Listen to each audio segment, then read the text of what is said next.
Tu vis dans une époque étrange, une époque où tout le monde a accès à l'information, mais où de moins en moins de personnes savent vraiment réfléchir. Aujourd'hui, les gens ne cherchent plus la vérité, ils cherchent à avoir raison. Et le plus dangereux dans tout ça, c'est que beaucoup sont convaincus d'être intelligents, alors qu'ils ont simplement arrêté de penser. Dans cette vidéo, tu vas comprendre pourquoi la pensée critique est en train de mourir. Et surtout, comment réveiller ton esprit avant qu'il ne soit trop tard. Il fut un temps où penser était un acte de courage. Un temps où poser des questions pouvait te coûter ta liberté, voire ta vie. Dans la Grèce antique, un homme marchait dans les rues, posant des questions simples, mais dérangeantes. Cet homme, c'était Socrate. Il ne donnait pas de réponse toute faite. Il ne cherchait pas à impressionner. Il faisait quelque chose de bien plus dangereux. Il forçait les gens à réfléchir. Pourquoi crois-tu cela? Comment peux-tu en être sûr? Et si tu te trompais? Ces questions, en apparence simples, brisaient les certitudes. Elles révélaient une vérité inconfortable. La plupart des gens ne savent pas pourquoi ils croient ce qu'ils croient. Et cette lucidité a effrayé la société. Parce qu'un homme qui pense par lui-même devient incontrôlable. Alors, ils l'ont condamné. Mais son idée, elle, n'est jamais morte. Elle a traversé les siècles. Elle a nourri les esprits les plus brillants. Elle a construit les bases de la science, de la philosophie, de la liberté. Penser par soi-même, ce n'est pas accumuler des connaissances. C'est apprendre à douter. C'est accepter de ne pas savoir, pour enfin commencer à comprendre. Mais aujourd'hui, quelque chose a changé. Les gens pensent plus que jamais, mais réfléchissent moins que jamais. Ils parlent vite, jugent vite, réagissent vite. Mais ils ne creusent plus, ils ne questionnent plus, ils ne remettent plus en cause. Ils consomment des idées comme on consomme des vidéos, rapidement, sans profondeur, sans transformation. La vérité, c'est que penser profondément demande un effort. Et dans un monde obsédé par la facilité, l'effort est devenu un ennemi. On préfère une réponse rapide à une vérité complexe. On préfère une opinion populaire à une réflexion personnelle. On préfère suivre plutôt que comprendre. Et c'est là que tout commence à s'effondrer. Parce qu'une société qui arrête de penser devient une société facile à manipuler. Et le pire, c'est que la majorité ne s'en rend même pas compte. Elle croit être libre, alors qu'elle ne fait que répéter ce qu'elle a entendu. Elle croit réfléchir, alors qu'elle ne fait que réagir. Et pendant ce temps, la véritable intelligence disparaît lentement. Pas parce qu'elle est attaquée, mais parce qu'elle est abandonnée. Quelque chose de silencieux est en train de se produire. Ce n'est pas une guerre visible. Personne ne t'a prévenu. Et pourtant, ton cerveau est en train de changer. Regarde autour de toi. Chaque réponse est à portée de main.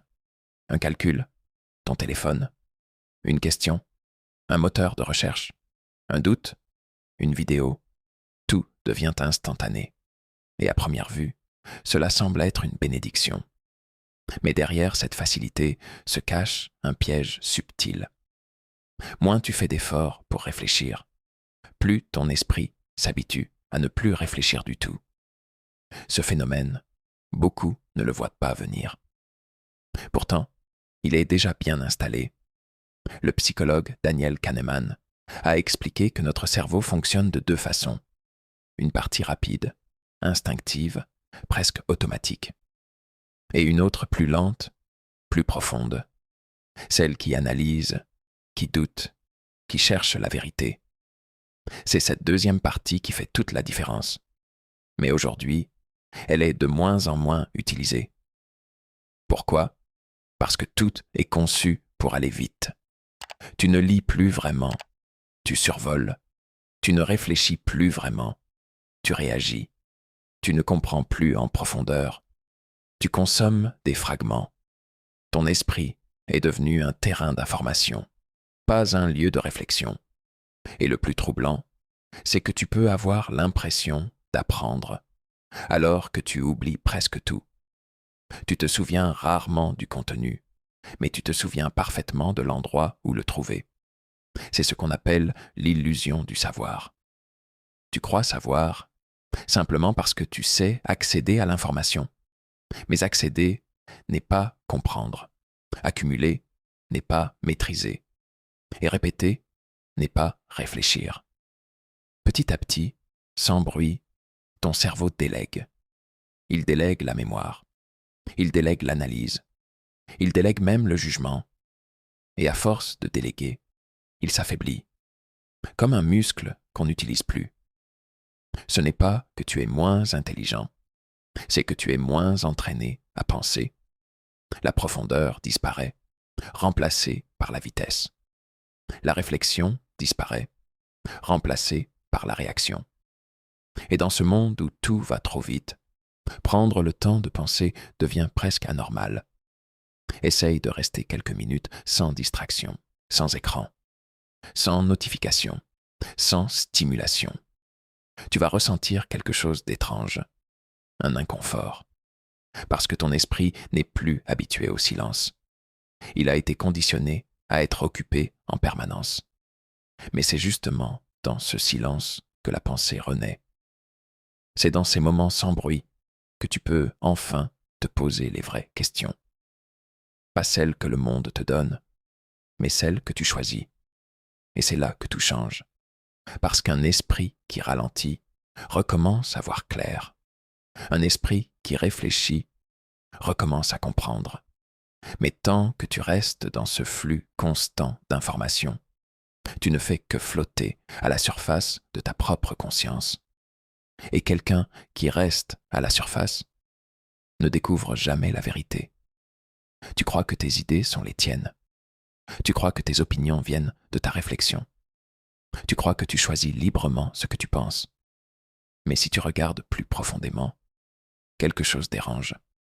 Pourquoi certaines idées te semblent immédiatement vraies, sans que tu les aies vraiment examinées?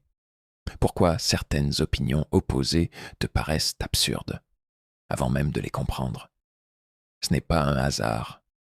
Ton esprit vit dans une bulle invisible, mais extrêmement puissante. Chaque jour, tu consommes du contenu qui te ressemble, des vidéos qui confirment ce que tu crois déjà, des messages qui renforcent ta vision du monde.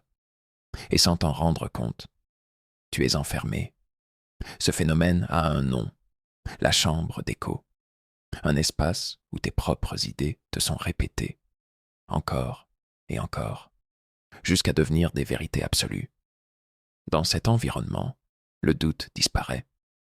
Pourquoi remettre en question quelque chose si tout le monde autour de toi est d'accord?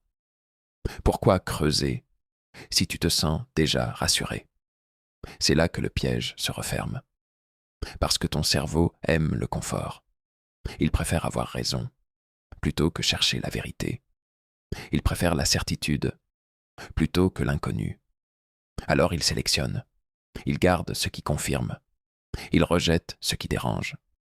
C'est ce qu'on appelle le biais de confirmation. Et ce biais est l'un des ennemis les plus puissants de la pensée critique.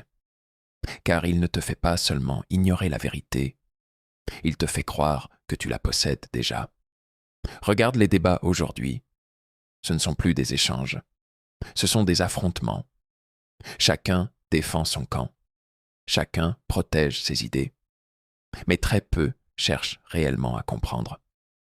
La vérité n'est plus l'objectif. La victoire l'est.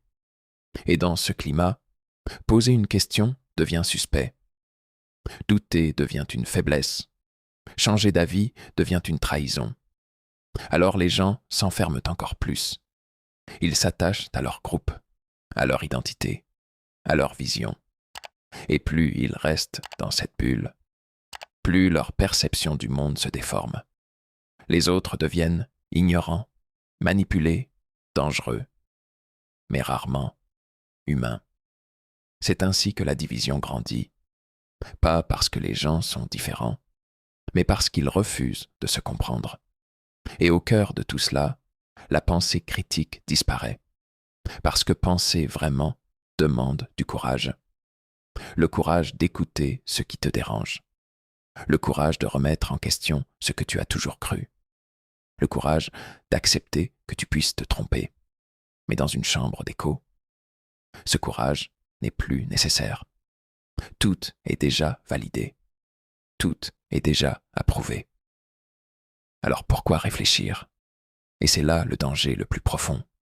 Ce n'est pas que les gens pensent mal, c'est qu'ils arrêtent de penser autrement. Ils deviennent prévisibles, influencés, conditionnés. Et quelqu'un qui ne remet jamais ses idées en question peut être dirigé sans même s'en rendre compte. Tu vois, le vrai problème n'est pas le manque d'information, c'est le manque de confrontation intérieure. Parce qu'un esprit qui ne se confronte jamais à lui-même finit par devenir prisonnier de ses propres illusions. Et si le vrai danger n'était pas ce que tu ignores, mais ce que tu crois savoir sans jamais l'avoir remis en question, à partir d'aujourd'hui, ne crois plus tout ce que tu entends, pas même ce que tu penses. Apprends à questionner, apprends à douter, apprends à voir clair, parce qu'un esprit éveillé ne peut plus jamais être contrôlé. On se retrouve dans la prochaine vidéo.